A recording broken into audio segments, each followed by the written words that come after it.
बच्चों, कैसे हो आप सभी। आशा करती हूँ आप सभी लोग अच्छे और सुरक्षित और स्वस्थ होंगे।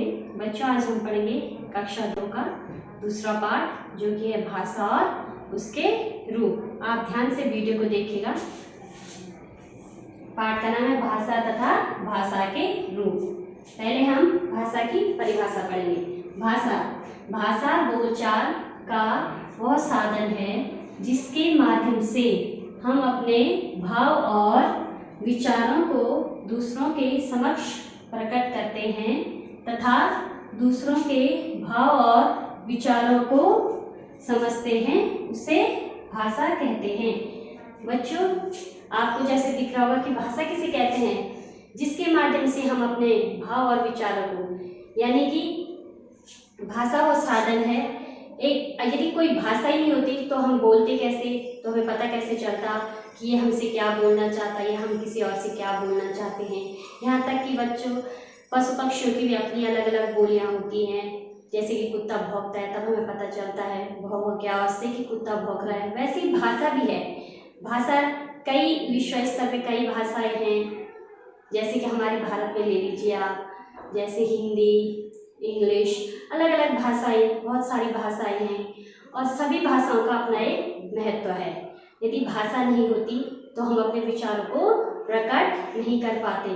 इसलिए भाषा वह साधन है जिसके माध्यम से हम अपने भाव और विचारों को, जैसे अभी कोई हिंदी भाषा है, मैं आपको अपनी हिंदी भाषा में बोलकर आपको इस पाठ को समझा रही हूँ, तब आप इस पाठ को समझ रहे हो।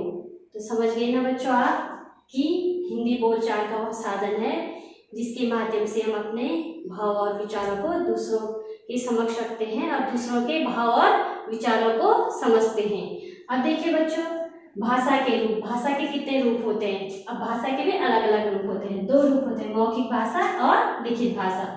सबसे पहले मौखिक भाषा किसे कहते हैं? जिस भाषा को हम बोलकर प्रकट करते हैं वह मौखिक भाषा कहलाती है। मौखिक भाषा, जैसे मैं अभी बोल रही हूँ, बोल के अपने भाव प्रकट कर रही हूँ, तो ये मौखिक भाषा है। इसको क्या बोलते हैं? मौखिक भाषा। उदाहरण देखिए, नविका गाना गाती है। ये कोई बच्ची है, कोई लड़की है, वो क्या बोल रही है? गाना गा रही है, लिख नहीं रही है, केवल बोल रही है। और सीमा कविता पढ़ती है। सीमा क्या पढ़ रही है? यहाँ पे कविता पढ़ रही है। तो ये भाषा का कौन सा रूप हो गया? मौखिक रूप, क्योंकि यहाँ पर केवल बोलने का काम हो रहा है। अब देखिए बच्चों, दूसरा भाषा का दूसरा रूप कौन सा है? लिखित भाषा। जिस भाषा को हम लिखकर प्रकट करते हैं वह लिखित भाषा कहलाती है। अब वो एक भाषा तो मौखिक हो गई जिसको हम बोल रहे हैं, दूसरी भाषा लिखित, जिसको हम लिखकर प्रकट करते हैं, वो भाषा क्या कहलाती है? लिखित भाषा।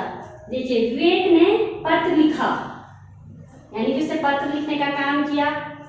और अमित ने कहानी लिखी। अमित ने अपनी पाठ्य पुस्तक से क्या लिखी? कहानी। तो इसको हम क्या बोलेंगे? लिखित भाषा। जैसे कि मैंने यहाँ पे लिखा हिंदी, ये क्या, ये मैंने अभी लिखा, तो ये क्या हो गया? भाषा का लिखित रूप। अब मैं इसको केवल मुंह से बोलूंगी हिंदी, तो ये कौन सा रूप हो गया? मौखिक रूप। बच्चों, आपको समझ में आ गया होगा कि भाषा किसे कहते हैं और भाषा के कितने रूप होते हैं, मौखिक और लिखित। अब हम देखेंगे बच्चों, राष्ट्रभाषा। हमारी राष्ट्रभाषा क्या है? पूरे राष्ट्र या देश में बोली जाने वाली भाषा राष्ट्रभाषा कहलाती है। आपको पता है कि हमारा देश कितना बड़ा है, उसमें अनेक राज्य हैं। प्रत्येक राज्य की अपनी अपनी क्या है? एक भाषा है। यानी कि जैसे हम उत्तराखंड में रहते हैं तो हम एक तो हिंदी भाषा बोलते हैं और बाकी अपनी बोली है, हमारी अलग अलग गढ़वाली बोली है, कुमाऊनी बोली है, किंतु भाषा हम क्या बोलते हैं? हिंदी। और वैसे आप दूसरे राज्य में चले जाइए, आंध्र प्रदेश में जैसे तेलुगु बोली जाती है, पंजाब में पंजाबी, अलग अलग भाषा है। किंतु राष्ट्रभाषा किसे बोला जाता है? पूरे राष्ट्र या देश में बोले, हमारे पूरे देश में, भारतवर्ष में जो एक भाषा बोली जाती है वो कौन सी भाषा है? हिंदी। पूरे राष्ट्र या देश में बोली जाने वाली भाषा को सबसे पहले हम क्या बोलते हैं? राष्ट्रभाषा।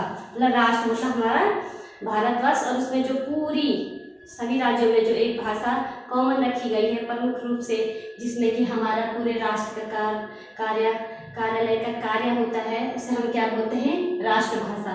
अब देखिए बच्चों, भारत की राष्ट्रभाषा क्या है? हिंदी। मैंने आपको बताया कि अनेक अनेक अनेक राज्यों में अलग अलग भाषा है, किंतु हिंदी एक ऐसी भाषा है जो कि हमारी क्या है, राष्ट्रभाषा। प्रत्येक वर्ष 14 सितंबर को हिंदी दिवस मनाया जाता है। इसी उपलक्ष्य में प्रत्येक वर्ष 14 सितंबर को क्या मनाते हैं हम लोग, हिंदी दिवस। आपको समझ में आ गया होगा कि राष्ट्रभाषा किसे कहते हैं। बच्चों, आशा करती हूँ आपको ये पाठ समझ में आया होगा, भाषा और भाषा के रूप और राष्ट्रभाषा किसे कहते हैं। धन्यवाद।